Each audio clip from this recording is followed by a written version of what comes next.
Tаңкы эфир.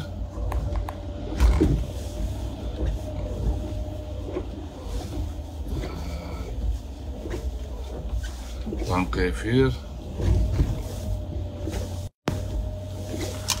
Tаңкы эфир.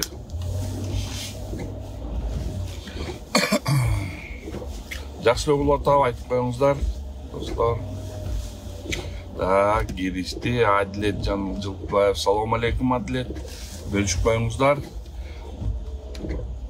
Бөлүшүп коюңуздар. 5 киши кирди, дагы бөлүшүп коюңуздар.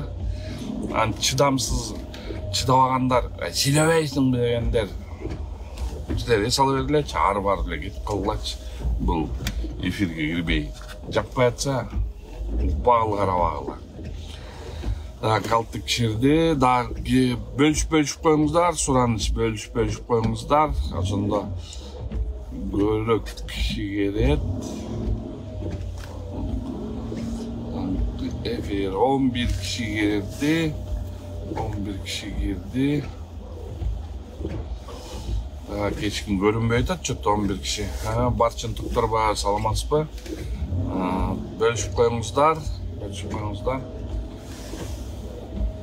бөлүшүп коюңуздар. Таңкы эфир. Асан Нагайбаев, салам алейкум, Асан.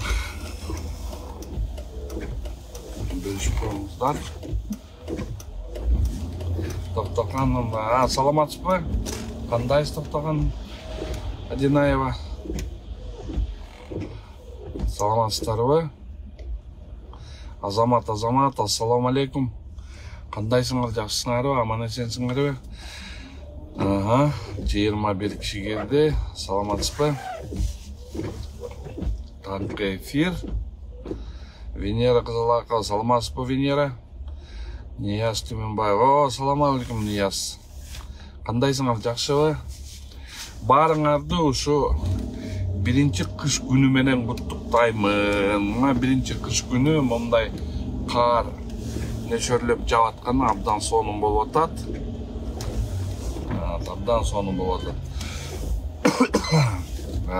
Азиз Өркбек, салам алейкум.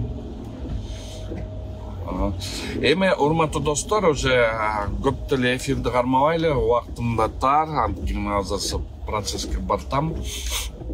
Урматтуу достор, кече кайрылымдуу, азыр таңкы эфирде кечеки кайрылымдуу дагы бир айта кетсем жакшы болот эле, жакшы ойлодум, ошондо жакшы болот деп. Анткени кече таңкы эфирди чыгарганда мен ошондо деген ички иштер министрлигине жана генеральный прокурорго жана соттун төрагасына Базарбековго кайрылуу жасагам. 22 киши саясий куугунтук боюнча камалган жарандар менен.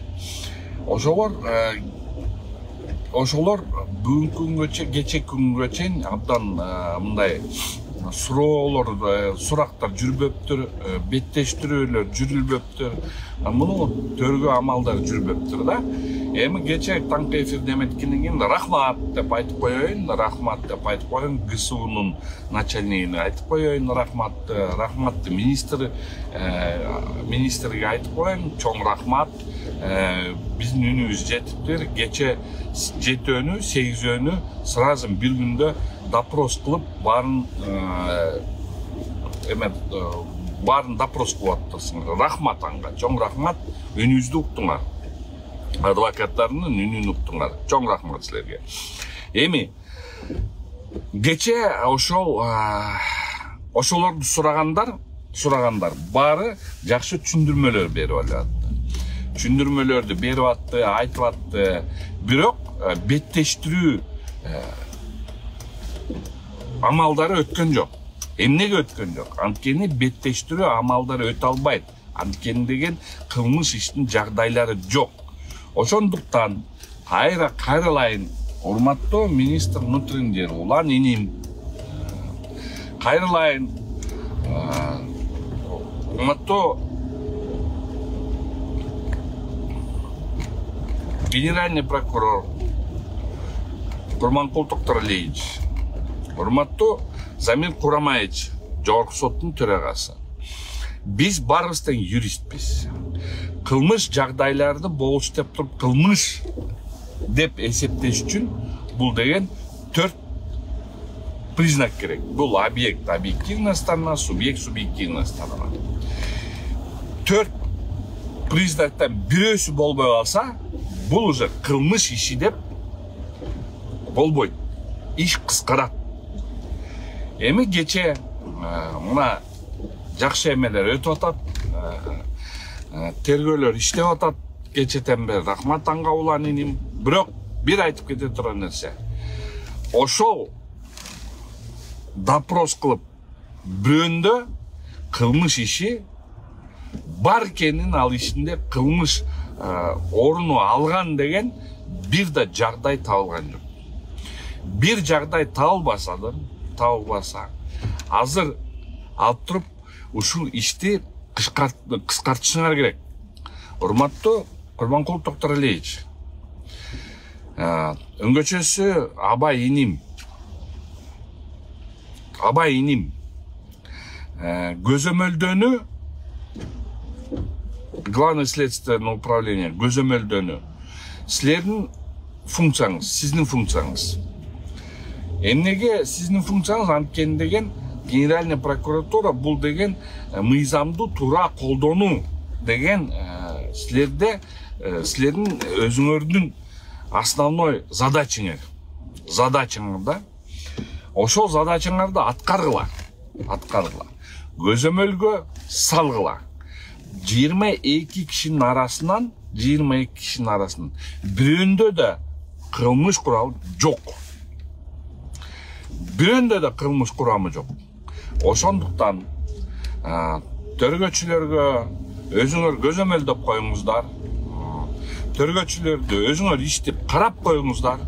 Мен оюмча силер даже ишти караган эмессиңер, бирок эми карап көрүңүздөр. Ар бир иште кылмыш курамы жок. Кылмыш курамы жок болгон соң, силер мыйзамды сакташыңар керек. Адамдын конституциялык укуктарын сакташыңар керек. Ошол жерде 21 ай 10 күндөн бери кармаганыңарга кечирим сурап, мейли алар деле мындай туура эле жүргөн кишилер, алар деле силерди туура эмес деп ойлобойт. Мейли дейт, кылмыш иштер жүрүп атты, силер мыйзамдаштырдыңар да. Ошондуктан кылмыш ишинде кылмыш курамы жок болгон соң, иштерди кыскартып, баш коргоо чараларын баардын тең силер деген ошону мажбурсуңар жасагanga. Мажбурсуңар. Силерден жасашыңар керек деп суранган жокмун. Силер ошону ошол кылмыш ишинде кылмыш курамы жок болгон соң, силер айла жоктугунан силер деген ишти кыскартууга мажбурсуңар. Ошону азыр бүгүндөн калбай, эртеңден калбай, ошону кыскартып бериңиздер. Анткени булардын да артында үй бүлөлөрү бар, бала чакалары бар. Жакта убакыт эмеси, мына Асия же Журабаева же Гүлнара же алардын дагы мындай эмеси бар да, аял зат киши, уже возрасты 71-ге киши келген. Ар бир өзүнүн ата-энебиз бар, ошо ата-энелерибизди камап койсо, балдары сыздап олтурбайт да. Бул ошон үчүн дагы бир ошону жакшы карап коюңуздар. Андан тышкары дагы айтып кете турган нерсе, мен азыр бир ишке катышмай болдум. Ошол жерде баягы Кубанычбек Жумалиев менен Роза Аманова граждандык ишти өзүнүн, мен оюмча, өзүнүн достчулугу менен, достору менен же мындай өзүнүн мындай акчасын күчү мененби бир энеси менен баласын камап койду. Ошондуктан ошол ишти дагы мен 4-түндө чыгам, 4-түндө чоң эфир менен чыгам. Ошол жерде кылмыш курамы жок, аякта граждандык иштер, ошо граждандык иштерди эмне себептен кылмыш иши кылдыңар деп туруп, мен ошону дагы айтып чыгам. Эми тиякта дагы менин бир коллегам бар экен, ал да ушундай Facebook'tu жакшы көрөт, мендей эле. Бирок мен ойлойм, аякта чындык менин клиенттеримдин артында. Ошон үчүн урматтуу Ички иштер министрлиги, урматтуу генеральный прокурор, генеральный прокуратура, урматтуу сот системасынын төрагасы, жогорку соттун төрагасы. Балкимдир токтоторбуз. Балкимдир токтоторсуңар. Аша чаап кетип атасыңар.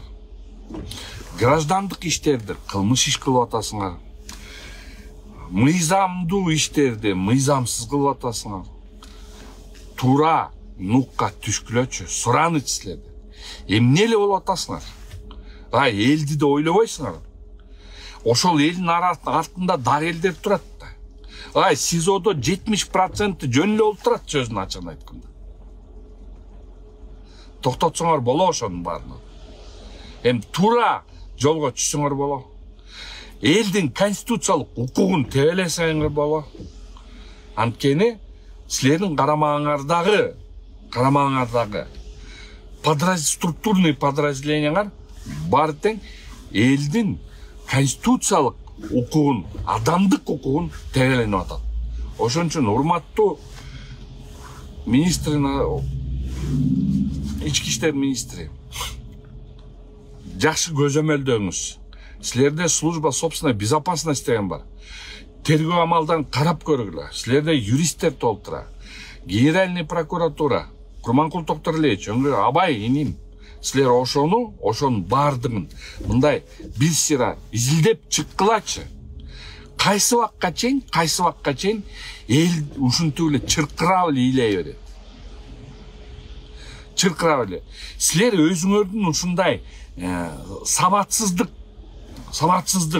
движенияларыңар менен силер деген мындайча айтканда бийликти жарга алып келатасыңар. Кайсы революция болбосун, ошол революциялардын баарында тең. Бүт жерде жалаң эле сот системасы, ички иштер министрлиги, прокуратура күнөөлүү. Орустарда айтат, триггер болуп калган деп коет да, триггерлер сыяктуу. Мунга жеткизбейли мунга. Жеткиштин кереги жок. Адам укуктарын сыйлайлы. Адам касиетин сыйлайлы. Ошону сыйлаш керек. Силер да атасыңар, силер да байкесиңер, силер да баласыңар. Силердин да туугандар болот. Адам укугун тебелебегиле. Адам укугун тебелеген болбойт. Тебелебегиле, сураныч. Ошондуктан жакшы эске келиңиздер. Мына ар бир нерсенин өзүнүн нерсеси бар. Бир кезде ар бир нерсенин кылмыштын өзүнүн курамы бар. Мына бир кезде деле Садыр Нуркожоевич деле кылмыш курамы жок болгон иш менен камалып кеткен. Ошону камаган, ошол жака чуркап справкаларды берген. Течеде Улук Мырза деген ГКМБде олтурган бала. Азыр силердин жаныңарда эле жүрөт Садыр Нуркожоевич.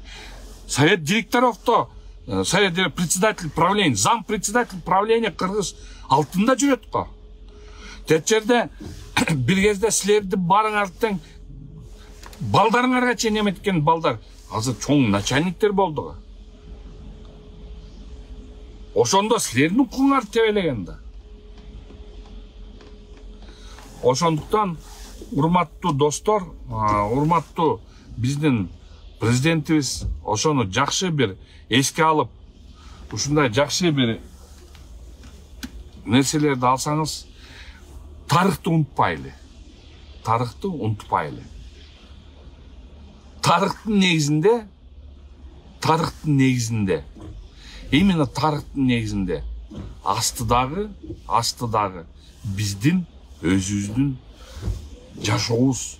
Ошо тарыхты эстеп, тарыхтан эстеп, ошолордун баарын алып туруп, астыга жыла турган мал ушул. Ошондуктан урматтуу бийликтегилер, тарыхты унутпайлы. Рахмат, жакшы алыңыздар.